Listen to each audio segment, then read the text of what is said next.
I left my wife for young beauty. It was the biggest mistake of my life.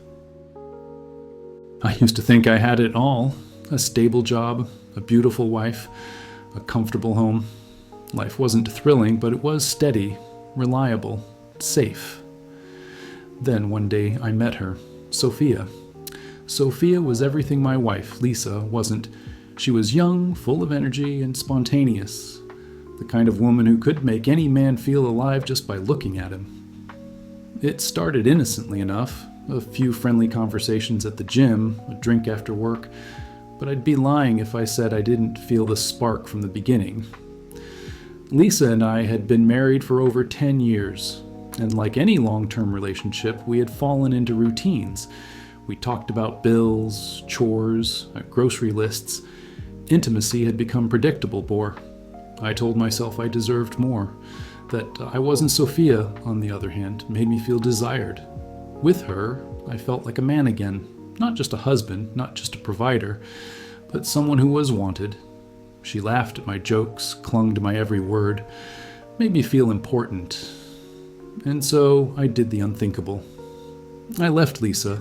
I told her it wasn't working, that I needed something more. I expected anger, screaming, maybe even tears. But all she did was nod. "If that's what you want," she said, her voice eerily calm. I took it as indifference, proof that I had made the right choice, that she hadn't really loved me all that much to begin with. I packed my things and left, eager to start a new life with Sophia.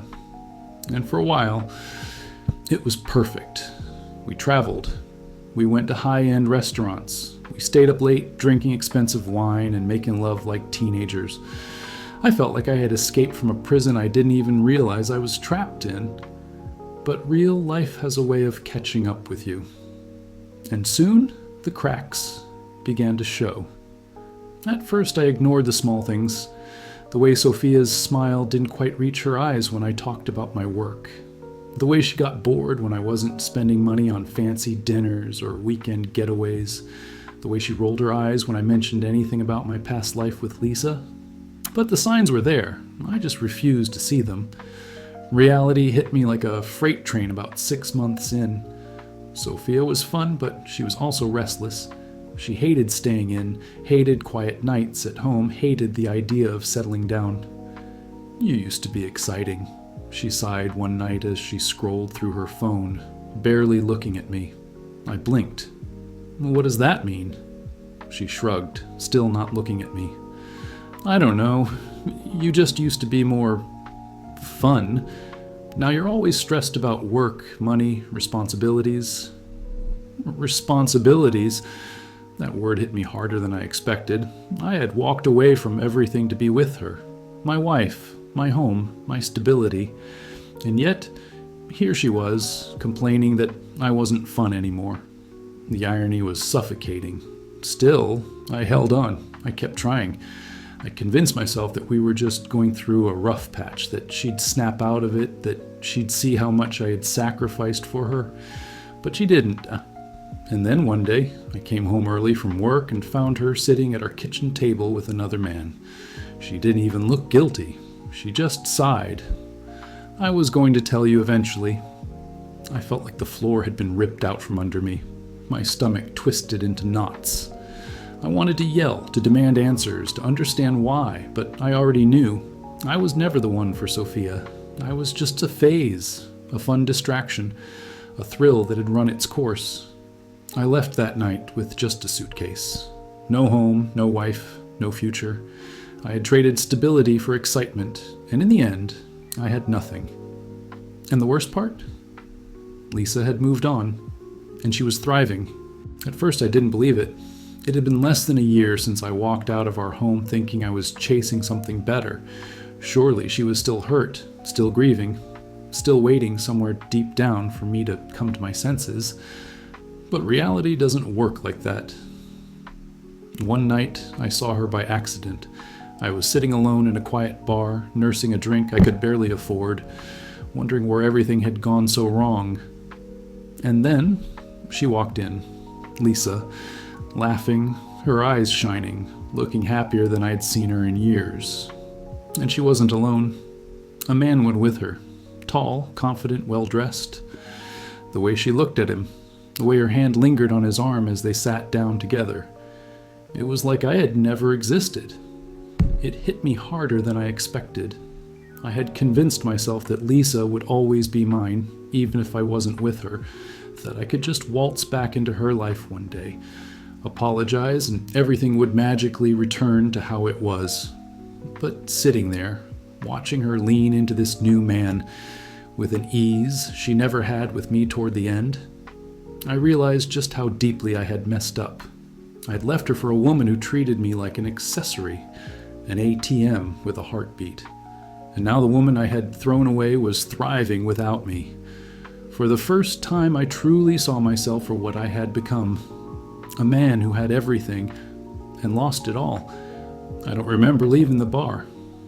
One moment I was staring at Lisa, watching her smile at another man like I had never existed. The next, I was outside, gulping down the cold night air, my hands trembling. Regret is a funny thing. It doesn't hit you all at once. It creeps in, little by little, until it's too heavy to carry. I had spent months convincing myself that leaving Lisa was the right choice, that the excitement of a younger, wilder woman would be enough to replace the comfort and stability I had with my wife. But standing outside that bar, all I felt was emptiness. I should have walked away.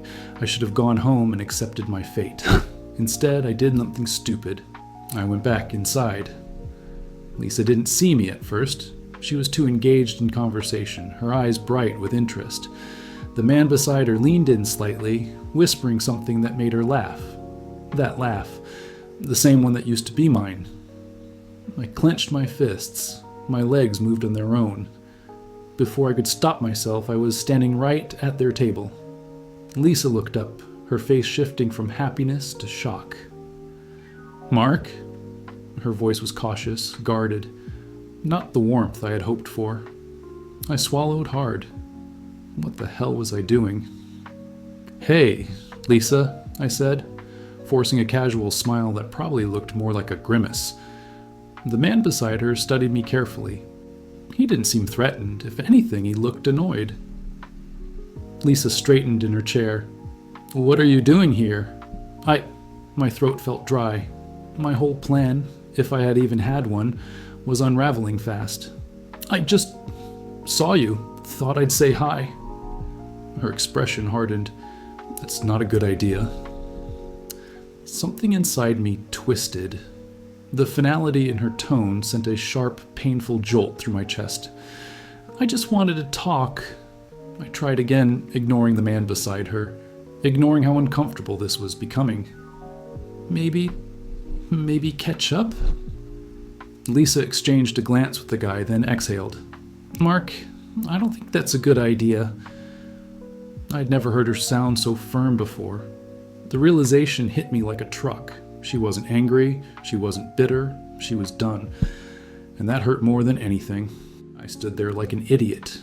Lisa wasn't yelling, she wasn't crying, she wasn't throwing insults at me or making a scene. That would have been easier to handle. Instead, she was looking at me with the kind of quiet finality that made my stomach sink. She really had moved on. I forced out a laugh, rubbing the back of my neck. "I get it, bad timing." Lisa exhaled, her fingers tightening slightly around her drink. "Yeah, Mark, it is." The guy beside her, tall, confident, the kind of man who didn't have to try too hard, leaned back in his chair, watching me with mild disinterest. He wasn't jealous or threatened. He had no reason to be. I was just a ghost from Lisa's past, haunting her for no good reason. I wanted to say something clever, something that would make her second-guess herself, something that would remind her of what we had. But what did we have? Years of me taking her for granted? Of me slowly pushing her away while convincing myself I deserved better? Lisa tilted her head slightly. "You okay?" I wasn't. I had no right to feel jealous, no right to feel bitter. I was the one who left. I was the one who destroyed us. And yet, standing there, watching her sip her drink and look at me with nothing but polite detachment, I felt a horrible, aching loss. "I should go," I muttered, stepping back. Lisa didn't argue. She didn't ask me to stay or offer to catch up later. She just nodded. And that's when I knew this was over. Not in the messy, dramatic way I had imagined. Not in some grand confrontation where she threw things at me and screamed about betrayal. No, this was much worse. Lisa was happy, and I had no place in that happiness. I stumbled out of the bar and into the cold night. I walked aimlessly, my mind replaying every moment of our relationship, every mistake I had made. I had spent months telling myself I left Lisa for something better, but standing there, alone in the dark, all I could think about was how wrong I had been. I had traded love for a cheap thrill. I had thrown away stability for excitement, and now I had nothing. I pulled out my phone, my fingers hovering over Lisa's number. What would I even say? That I missed her, that I had made a mistake. She already knew, and she didn't care. I clenched my jaw and put the phone away. This was my reality now. I had to live with it. And for the first time since I left Lisa, I realized just how much that would hurt. If you've made it this far, you probably already know how my story ends. I lost her. Not in some explosive, dramatic fight. Not in a way where I could swoop back in with grand gestures and win her over. No, I lost Lisa in the worst possible way, permanently. She let me go, she moved on, and I was left standing in the wreckage of my own choices, wondering how I could have been so blind. I guess I always thought life worked like the movies. You make a mistake, you screw up, but in the end, if you try hard enough, you get a second chance. But real life isn't like that. Real life is waking up in an empty apartment, realizing you've built nothing for yourself.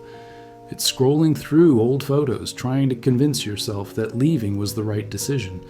It's watching the person you once loved thrive without you, and knowing you have no one to blame but yourself. Lisa was the best thing that ever happened to me. And I threw her away for what? A younger woman who left me as soon as the excitement wore off? A shallow idea of happiness that crumbled the second things got tough? I see men doing it all the time. They take the safe, stable love they have and trade it for something shiny and new. They tell themselves they deserve more, that they're missing out. I was one of those men. And if you're listening to this, if you're even considering doing what I did, don't. Love isn't about thrill. It's not about the honeymoon phase. It's about choosing someone every day, even when things aren't perfect. Lisa chose me, and I betrayed that choice.